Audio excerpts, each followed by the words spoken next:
Today is the last day I'll be driving my C8 home. Do have some great news on the C8. We have no check engine light. I figured out the issues as you saw in the last video, and sadly, I won't be driving this car any longer. Before I say goodbye, I have to fix the center console that I've worked on this, and I'm wearing gloves. I got this nasty freaking blister from working this. This rod is not very easy to get back in to the slots that it has to go into. I got the whole side of the dash over here torn apart. Absolutely insane that this is this difficult to get in. And we have the parts there, the spring there. So we're gonna try this again. Look how much of this is torn apart. This is down, this is out, this is raised up, and then this little rod right here has to go back in there. You can see it's kind of an angle, and there is a Torx bit right here that I think I can undo and get there. But the issue is I don't have something that can go in there and open that up. It's an absolute pain in the butt. So again, it was a nasty blister. If it didn't show up earlier on camera, I'm a man, right? I can handle this stuff, but my God, did that freaking hurt. It was all swollen. So we don't want that to happen again. So let's hopefully get this fixed before this person comes and picks up the car. Rich, you won't believe this. One try. No way. One try. It goes right in, smooth as butter, no issues. Now show him your hand. I did already twice. How long I worked on this? I probably worked on it for 45 minutes. You were out here for probably 20 minutes. Right. We couldn't get it. I got frustrated. I'm gonna say on camera, I said, screw it. I think there was a few other choice words as most mechanics like to use, and I was like, I'm not doing this anymore. I'm done. I'm going to do something else. I quit. My hand hurt. And that was a week ago. That was a week ago.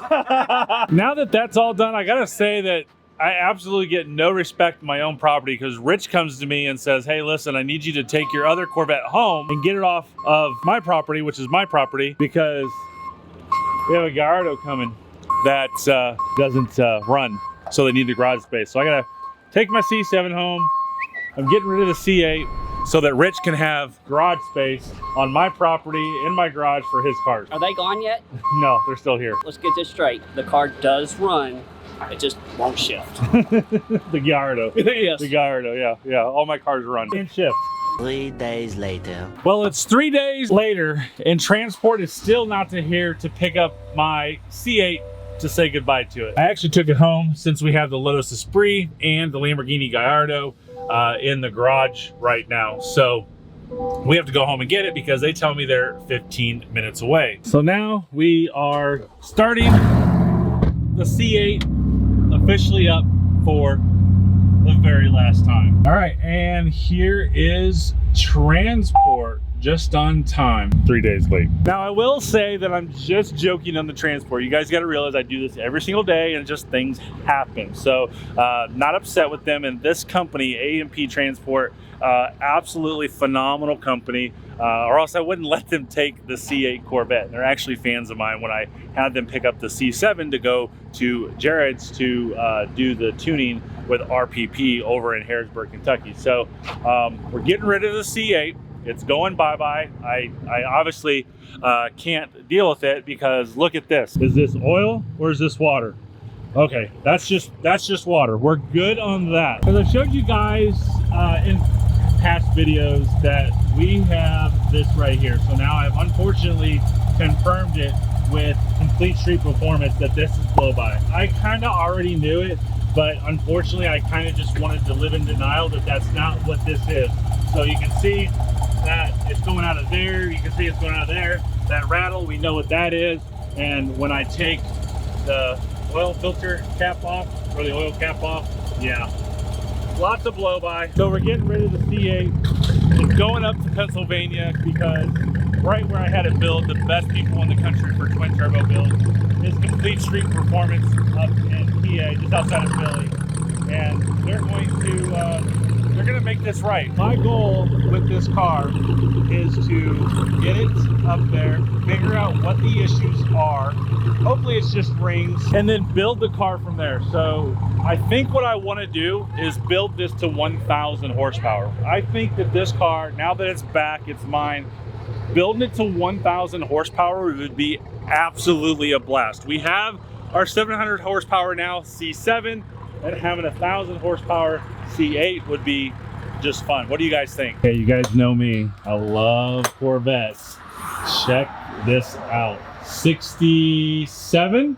Five. Oops, 65 with side pipes. Holy crap! Look at that. Absolutely amazing. This is well worth waiting for. I like this. I like this a lot. You know, it's just sad seeing it leave. It really, really is. And a lot of you have asked, am I going to sue the guy? Have I talked to him about it? And I haven't talked to him about it in legal action. I haven't thought that all the way through. So, but maybe in a future video, we'll talk about it. But it is sad seeing it leave again, because I've worked my ass off for this car.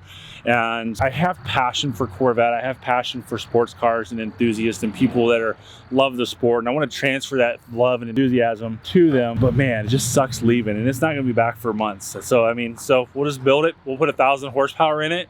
And then once it gets back, we'll do a video. I'll invite you guys out, and I'll just take people for drives and rides all day long. So with the power of editing, you guys get to see this a lot quicker than I did, because it's been over 3.5 weeks. And this is a curveball project for Andrew and the boys up there at CSP Racing, so I have not bugged them.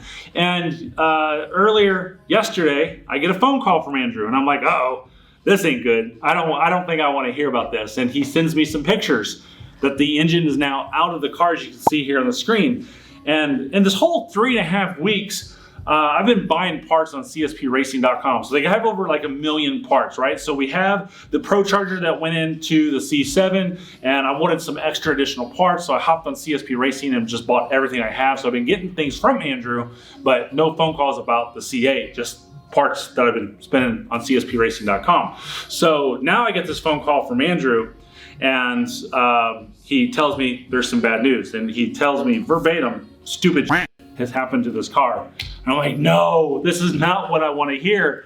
I don't want to hear stupid shit going on with my car. So first of all, we know when the person bought my car, he shipped it to the south against my recommendation and had the transmission built. So when that happens, you got to pull the transmission out of the car, the engine out of the car, probably, at least the transmission out of the car, and which is where our main rear seal has got the oil leak that I showed you in the last video about the C8 update. Well, also, as they put that back in, they have pinched the boost controller line, which has now since seized up, which is, or creased, it's actually creased, not seized up, it got creased between the transmission mount and the frame. So when they put that back up, they creased it, screwed it all up, which goes to one of the things that I was saying that just doesn't feel right. Even though that V-band was off the wastegate, I was still feeling weird stuff. That probably has to deal with it, with that boost not getting all the way through. And then he told me the really bad news. And that was that 4 pistons have blown up. And now my heart sunk. Now I'm like, oh gosh. So what I don't want is to have cylinder wall issues. I don't want to have block issues. I want to just rebuild the current engine where it's at to 1,000 horsepower. We're gonna have to go E85. HP Tuners has got some things in the work that I can't talk about yet, but I think we're gonna be one of the first people that HP Tuners is gonna do some stuff with the car on. So I did not want to hear that we had 4 pistons blown up. He did tell me some good news that no cylinder walls were damaged. When they took those pistons out, basically the rings and everything, and just fell apart. They just fell apart in their hands, which is absolutely crazy, and it's something I suspected as well. So as of right now, he hasn't called me in over 24 hours, which is a good thing. I don't want to talk to him. I just want to say, hey, fly up here, let's look at the engine, let's look at everything, let's put it back together, let's have 1,000 horsepower, and let's have some fun with it. So as soon as I get an update on anything further from here, I'll let you know.